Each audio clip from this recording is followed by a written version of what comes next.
Hey folks, Jimmy here, aka Palette of the Dead, and yeah, welcome to a video. As per usual with any of the videos on the channel, if you like them, give it a thumbs up, drop a comment down below, subscribe if you have not subscribed already. Now, this week normally would be, welcome to the latest issue of Warhammer 40k Combat Patrol magazine. However, as per usual, with Partworks magazines, when you're collecting them directly from a shop instead of, subscribe directly to the good old distributor, you're in a bit of a limbo. Now, issue 30 is currently missing. So, we have issue number 11. So, one of the 3 issues that I was missing has turned up. And so I thought, I'm going to be only 2 issues down now. That's brilliant. And then obviously this week's hasn't turned up either. So we're still 3 issues missing. We're still missing issues 12 and 13.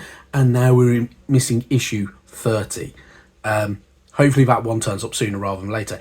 Anyway, issue 11. We're going to go back in time now. Obviously, issue 11, considering we should be on issue 30 now, is a good chunk of time away. We are talking a few months. So, I'm going to go through this pretty quickly. Because, in all honesty, back issue videos don't do very well. So, we're going to have a little discussion at the very, very end of it. So, firstly, it's a paint issue. So, we have Corax White and we have Leadbelcher. Both very, very, very good paints. You are going to want to need these and you are going to need these. They're very, very good. So, you're going to use them all the time with pretty much most of them. So, we've already seen loads of painting guides using these paints already. So, it is what it is. Carrying on from there, though, obviously, we're going to go into the magazine. We have our paint guide. So, obviously, teaching us how to use a Leadbelcher and how to use our good old Corax White. Using your Leadbelcher on them steel components and such like that for things like your Space Marines works very, very well. It does exactly what it needs to do. So you'll have, minis that look a little bit more like that when you're done at the end of it. So pretty good stuff. Using your Corax White, you can obviously use that in different areas, so it's entirely up to you. So you can use it on things like the pauldrons and shoulder pads and such like that. You can use it on different sections. You can use it on helmets if you really, really want to. You use it on things like the aeldari and much, much more. So, all very, very good. Following the guide, obviously you'll have something that looks like that when you're at the end of it. By now, in all honesty, it'll look even better than that because you've had newer paints, including your things like your Agrax Earthshade and your Norn Oil and stuff like that are far, far better and more kind of detailed for what we're painting currently. Going on now, we get more information about the Imperium of Man, so Cult Mechanicus. So if you don't know what the Cult Mechanicus is, in the 41st millennium, knowledge is not shared freely, but closely guarded by the religious order of Cult Mechanicus. This tech priesthood is responsible for keeping the Imperium's machines running under their stewardship. Science and innovation have been replaced by ritual and dogma. Technology in the far future is dangerous and unpredictable, the legacy of many millennia of conquest by humanity. Over the years, the use of this technology has coalesced into the worship of machines by the Mars-based Cult Mechanicus. The Cult Mechanicus is a faith within the Imperium. They still revere the Emperor as divine, but they have a culture all of their own. Followers of the Cult Mechanicus regard machines above all else.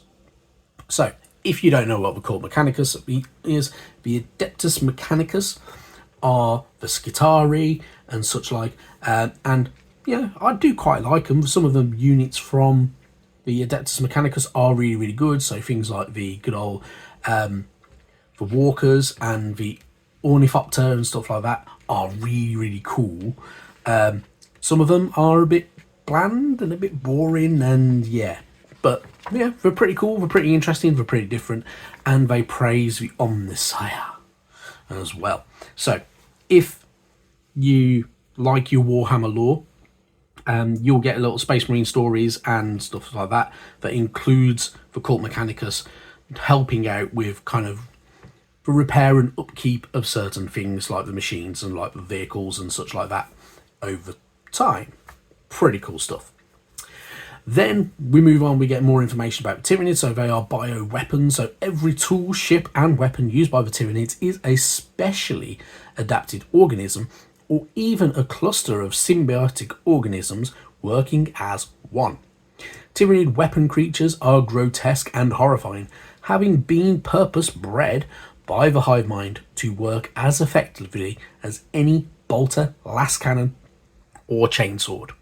So, if you don't know much about good old Tyranids, this section is pretty cool because it gives you a bit more information about how the Tyranids operate and the fact that they are bred for destruction and war and conquer and devouring everything. And yeah, it's a weird way of doing things.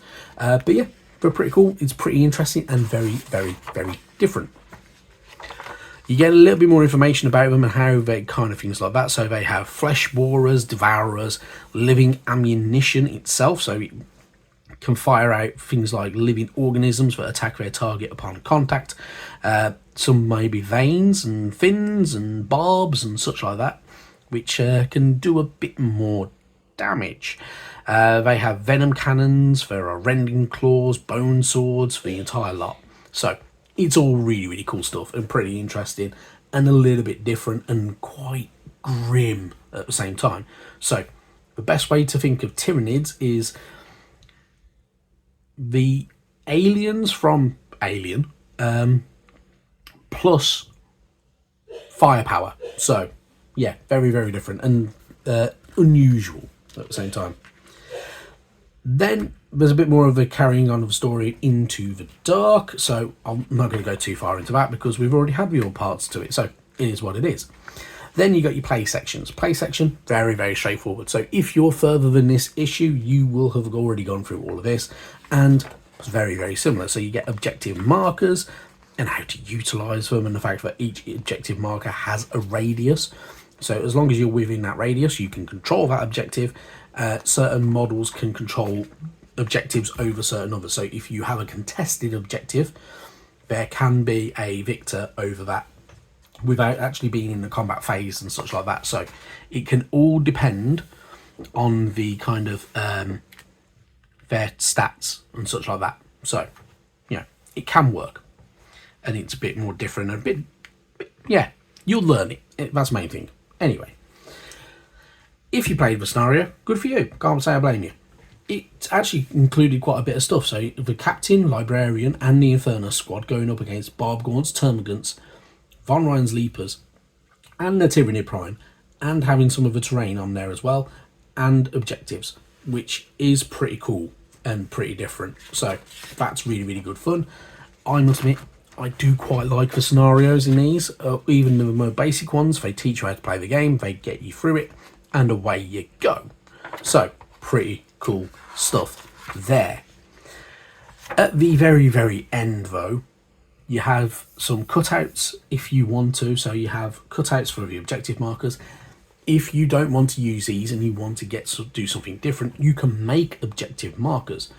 By all means, buy yourself some bases from, I don't know, Etsy, eBay, or anything like that. Or if you've got a 3D printer, you can 3D print them.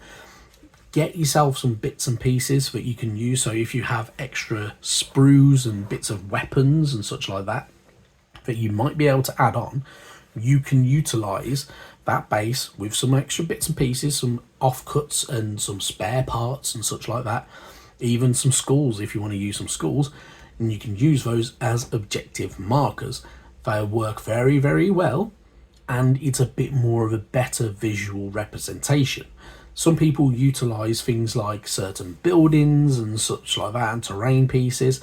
Some people do use literally a marker that gets put on the battlefield, and yeah, it is what it is. It's entirely up to you how you want to go about doing it. Personally, I like the idea of having something physically there. So if you have, I don't know, a cannon or something like that you may have had from, if you've bought like the previous magazine, if you bought 40k good old Imperium, if you have one of the, still have one of the spare items and weapons and such like that from certain things like the Dreadnought maybe and such like that, then you could utilize that to make a good old objective marker. Same with any spare heads like helmets and such like that, you can utilize those to make objectives, and away you go. There are many ways of doing it. If you want to, you can just buy 3D printed ones that you can find online, by all means. Etsy is your friend for things like that, or if you've got a friend who 3D print stuff, I'm sure you'll find loads of stuff on any of random good old web pages that allow you to download free files to print off and such like. So yeah, different ways of doing it, and have a bit of fun.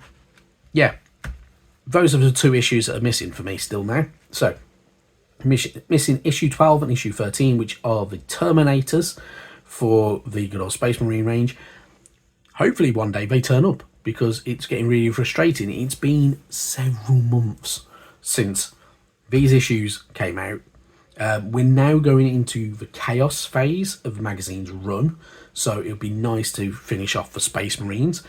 And in all honesty, I have some Space Marines from Imperium that I never painted. These guys, the Infiltrators and Eliminators and Suppressors, that I must admit I'm going to paint up.